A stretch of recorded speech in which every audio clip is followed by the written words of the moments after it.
네, 북한이 오늘 아침 신형 중장거리 극초음속 미사일 고체 연료 지상 시험에 성공 진행했다고 밝혔습니다. 북한은 지난 1월에도 고체 연료 추진체를 사용한 극초음속 중장거리 탄도미사일을 성공했다 이렇게 주장한 적이 있었는데요. 네.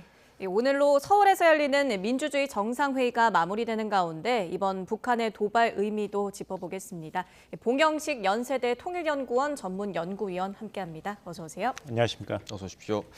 자, 북한이 지난 1월 15일에 이어 신형 고체연료 추진체를 사용한 극초음속 중장거리 미사일 고체연료 지상시험에 성공했다 발표를 했습니다. 자, 이거 어떤 의미를 갖고 있나요? 이름이 굉장히 길죠. 네. 신형 중장거리 극초음속 미사일 실험에 성공했다. 여기에 그 답이 있습니다. 뭐냐면은 신형이라는 것이죠. 그러니까 극초음속 미사일이지만 신형이라는 것은 이 액체 연료가 아니라 고체 연료를 ICBM의 대륙간 탄도미사일에 주로 사용했던 고체 연료를 이제 사용할 수 있는 추진체로 사용할 수 있는 기술 개발에 성공했다는 뜻입니다. 예. 액체 연료가 아니라. 예. 그렇다면 이 극초음속 미사일 KN-23이 비단 단거리 타격의 목적으로만 쓰이는 것이 아니라 이제 중장거리까지 이제 그 사거리가 늘어났고 거기에 더해서 고체 연료를 추진체로 사용하기 때문에 기습성이 이제 확보가 됐다는 것이죠. 예. 그래서 신형이고 단거리가 아니라 중장거리고 극초음속 미사일, 신형 극초음속 미사일이라는 것입니다. 네. 예, 중장거리면은 어느 정도의 거리를 얘기하는 건가요? 그러니까 이제 ICBM 대륙간 탄도미사일보다는 단거리인 것이죠. 이 중장거리라고 그러면은 이제 군사학에서 대부분 그 3,000에서 5,500km까지입니다. 왜 5,500km 이상의 사거리가 있어야지 대륙간 탄도미사일로 이야기하냐면 냉전 기간 동안에 소련과 미국 간에 그런 핵 균형이 있을 때 미국의 주요 도시 그리고 구소련의 주요 도시 간의 거리가 평균 5,500km였습니다. 예. 그러니까 서로 먼저 핵 공격을 하지 않게 제2의 타격 핵무기 능력이 있다는 것을 확보하려면은 적어도 상대국의 그 주요 도시를 타격할 수 있는 능력을 사거리를 가진 미사일을 가져야 된다. 그래서 그 밑에를 중장거리라고 하고 5,500km 이상을 대륙간 탄도미사일이라고 합니다. 네, 그러면 북한이 중장거리로 위협할 만한 거리에 있는 곳들이 좀 어딘가요? 미국 본토는 아니죠. 예. 하지만 미국의 이제 전력이 전진 배치돼 있는 그 괌 기지 거기까지 3,500km니까요, 직선거리로. 예, 예. 그리고 ICBM 요격체계가 있는 알래스카까지는 약간 못 미치는 6,000km 정도입니다. 그러니까 괌 기지를 타격할 수 있고 또 이제 주한 미군과 그 주일 미군의 기지도 타격할 수 있는 능력을 가지고 있습니다. 예, 그 정도면 그러면 이제 대륙간 탄도미사일 외에 이렇게 중장거리 미사일에 공을 들이는 이유 좀 어디에 있다고 분석이 됩니까? 그러니까 이제 그 미국의 이제 핵 전력에 대응하기 위해서 또 이제 한국의 이런 군사력에 대응하기 위해서는 다종의 그런 전략 무기 체계를 북한은 확보해야 됩니다. 네. 이것이 2021년 1월에 제8차 당대에서 김정은 위원장이 지시한 5개의 신형 전략 무기를 개발해야 된다는 지령의 핵심입니다. 예. 그러니까 비단 단거리 미사일뿐만 아니라 극초음속 미사일, 속도가 빠른 미사일도 개발해야 되고 북한판 이스칸데르형 미사일 같이 미사일이 날아가다가 갑자기 궤도를 수정해서 그 미사일 방어 체계를 무력화시키는 미사일도 개발해야 되고 예. 그 핵 추진 잠수함도 개발해야 되고 초대형 방사포 그리고 핵 추진 잠수함도 개발해야 된다. 이 5가지 무기를 다 개발해야 하기 때문에 북한 입장에서는 이렇게 계속해서 새로운 신형 무기를 개발하고 있는 것이고 김정은 위원장이 이번에 이 실험 성공을 취하하면서 사실 핵심적인 메시지를 던진 것은 무엇이냐면 이번 무기는 ICBM 못지않은 군사 전략적인 가치가 있다고 했습니다. 예. 즉 ICBM은 아니라는 얘기를 한 거죠. 하지만 ICBM에 사용하기 위해서 개발했던 고체형 추진체를 이번에 중장거리 그리고 속도가 빠른 극초음속 미사일에 사용하게 됐기 때문에 예. 굉장한 성공이다.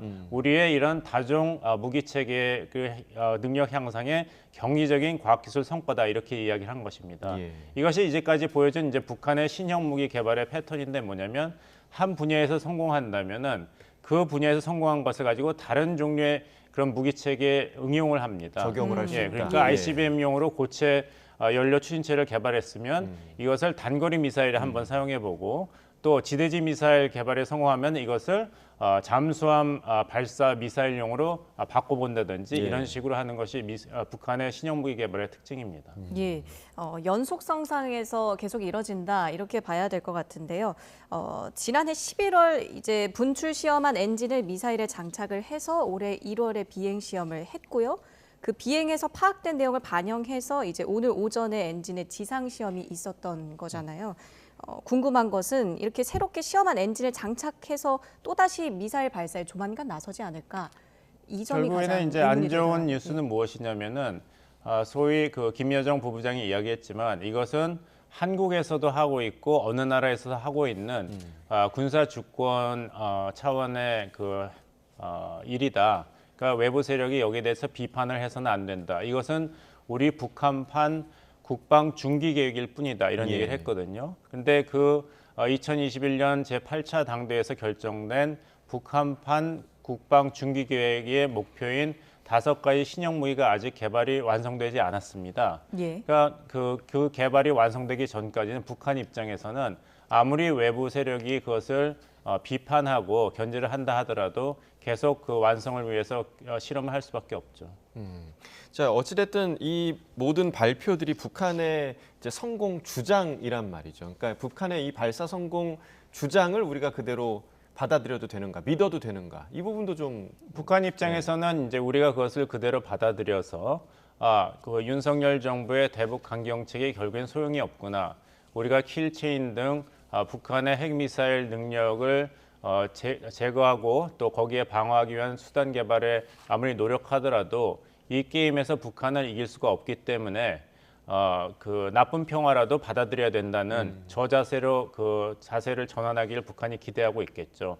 그런데 북한의 그런 주장의 신빙성이 얼마나 있는지는 우리 군 당국이 정밀하게 그 정확하게 분석을 해서 예. 거기에 맞는 대응을 해야 될 것이고, 그래서 가장 그 중요한 것은 2가지 능력을 우리가 계속 견제해야 됩니다. 하나는 아까 이야기한 대로 북한이 계속 그 공격 무기 창을 개발하고 있다면 우리 입장에서 미사일 방어 체계라는 이제 방패 능력을 강화하는 것이죠. 예. 그래서 LSAM이라든지 이런 미사일을 개발해서 미사일 방어 체제의 그런 고도화에 힘써야 되고, 또 하나는 북한이 계속해서 그 은닉성, 신속성, 기습성을 갖춘 미사일 개발에 힘쓰기 때문에 그 이동식 발사체에서 발사를 하든 아니면 동굴에 은닉해서 하든지 간에 그 미사일이 발사되기 전에 그 발사 지점에서 무력화하고 파괴하는 것이 가장 좋지 않겠습니까? 예. 그렇게 해서 이제 군 당국이 이번에 한국형 그런 전술 미사일 개발을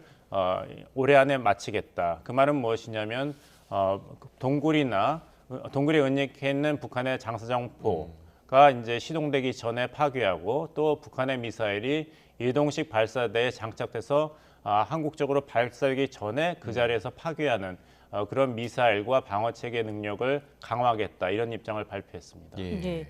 이렇게 북한의 미사일 기술 발전에 러시아가 기술을 제공했다. 러시아 간의 기술 거래 의혹에 대한 관점도 계속 나오고 있더라고요. 실제로 지난 1월에 발사된 극초음속 중장거리 미사일을 보면은 러시아의 킨잘 미사일과 비슷하다, 이런 분석도 있지 않았습니까? 근데 제가 보기에는 그 반대로 이제 해석을 하는 것이 맞지 않겠는가. 왜냐하면 이제 신원식 국방장관도 이 얘기를 하면서 이번에 장사항초 발표도 그렇고 북한의 이제 미사일 개발도 보면은 이것이 북한의 자체 그 군사 능력 고도화를 위한 노력으로도 볼 수 있지만, 또 한편으로는 러시아를 향해서 우리가 이런 무기를 개발하고 있기 때문에 이것을 판매하겠다는 어떤 그런 메시지를 전달하는 효과가 있지 않은가. 러시아에 판매하겠다. 그렇습니다. 예. 왜냐하면은 말씀하신 대로 러시아도 극초음속 미사일이 분명히 있죠. 예. 그것을 이제 킨잘이라고 부르는데 지난 9월에 23년 9월에 김정은 국무위원장이 러시아를 방문했을 때 그 러시아의 극초음속 미사일 킨잘 실물과 함께 생산 시설을 직접 시찰했습니다. 예. 그리고 이번에 개발한 것이 바로 극초음속 미사일이지 않습니까? 예. 그렇다면 이제 북한이 러시아가 그대로 호환성을 가지고 바로 실전에 사용할 수 있는 극초음속 미사일을 개발했다는 메시지를 전달하는 것이죠. 예. 그래서 어떻게 본다면 북한 자체의 그런 신종 무기 개발이라는 목표를 달성하는 효과도 있지만, 또 한편으로는 포탄뿐만 아니라 이런 극초음속 미사일 등 신형 무기를 러시아에게 판매하겠다는 러시아에 대한 메시지 전달 효과도 분명히 있다 보는 것이 예전에 이제 90년대부터 단거리 미사일을 북한이 개발하거나 시험 발사를 할 때면 꼭 이란의 그 정보 관리가 비밀리에 참관을 했습니다. 예. 그것은 예. 왜냐하면은 이라크와 이란이 북한 단거리 미사일의 주요 구매국이었거든요. 그런 것이 있지 않은가. 즉 러시아가 북한에 대해서 기술 이전을 하는 측면보다는 북한이 러시아에 대해서 이것을 판매하겠다는 메시지 전달의 측면이 더 강하게 부각된 것이 아닌가 싶습니다. 네, 오히려 지금 반대로 해석을 해주셨고, 자 거기다 어제는 북한이 노동신문을 통해서 초대형 방사포 사격 훈련을 보도하기도 했습니다. 공중 폭발 모의 시험도 진행을 했는데 이 핵탄두 탑재를 상정한 훈련, 그러니까 우리에 대한 그런 위협 수위를 높인 것으로 지금 해석이 되고 있죠. 예, 그렇습니다. 저기 뭐 노동신문 메시지가 잘 나오고 예, 있는데요. 이전에 KN-25 초대형 방사포 시험을 했을 때는 그때 상정된 그 타겟 목표가 충북 청주기지와 전북 군산 미국 공군기지였습니다. 예. 근데 이번에는 오히려 그런 군사 시설을 목표로 한 시험이 아니라 그 적들에게 무력 충돌이 일어나고 전쟁이 벌어진다면 재앙적인 후과를 피할 길이 없다는 인식을 더 굳혀놓을 필요가 있다고 김정은 위원장이 발표한 대로 이제는 민간인들도 이런 한반도에서의 유사 사태가 발생하면 피해를 피할 수 없다.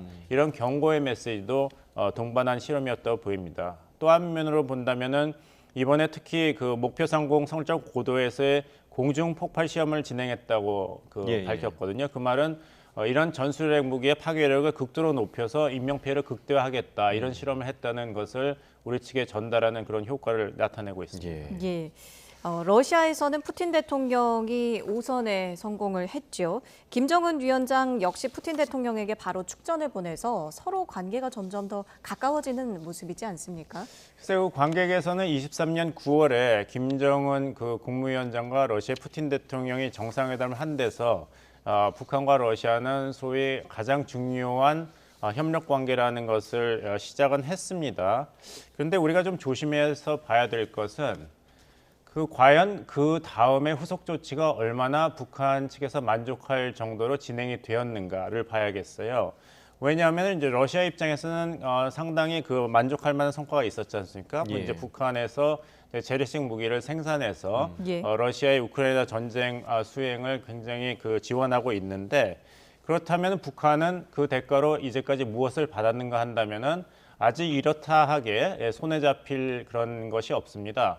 우리가 제일 우려했던 것은 북한이 러시아로부터 대륙간 핵탄두 미사일 개발에 대해서 기술 지원을 받는다든지 아니면은 정찰 위성에 대한 기술 지원을 받는다든지 아니면 러시아와 도와줘서 마침내 북한이 진정한 핵 추진 잠수함 개발에 성공한다든지 이런 것을 우려했거든요. 근데 지금까지 나온 러시아가 북한에게 제공한 혜택을 본다면은 이런 군사적인 측면은 사실상 아직 없습니다. 자동차를 줬다든지 아니면은 이제 연해주에서의 북한과 러시아 간의 지역 차원의 경제 협력을 논의했다든지 이런 데 그치고 있습니다. 오죽했으면 지난번에 최선희 외무성이 모스크바를 방문했는데 텔레비 화면에는 러시아 푸틴 대통령이 직접 나와서 그리고 지각하기로 유명한 푸틴 대통령인데 제 시간에 나와서 환하게 웃으면서 최선희 외무성을 환영했지 않습니까? 그리고 그때 북한 관리가 아마 의도적인 것으로 보이는데 이 폴더를 카메라에 노출했습니다. 거기 보면 인공위성이라고 적혀 있어요. 그렇다면 북한이 러시아로부터 받고 싶어하는 선물 목록을 슬쩍 내비친 것이죠. 하지만 그 다음에 러시아가 북한이 가지고 싶어하는 가장 앞선 핵 미사일 위성 기술을 이전했는가 하면 아직은 없는 것으로 보입니다. 왜냐하면 이제 주 북한 러시아 대사의 그런 타스 통신과의 인터뷰를 보면은 정상회담이 곧 이루어질 것으로 보이고 그런 공동 선언문 초안 작성을 준비하고 있는데 좋은 내용이 될 것 같다. 그러면서 그런 이제 무기 이전이라든지 기술 이전에 대한 이야기는 없어요. 단지 경제 협력 그리고 러시아인이 북한을 관광 방문했을 때 어떻게 그것을 혜택을 받을 수 있는가를 논의했다 정도만 이야기하고 있거든요.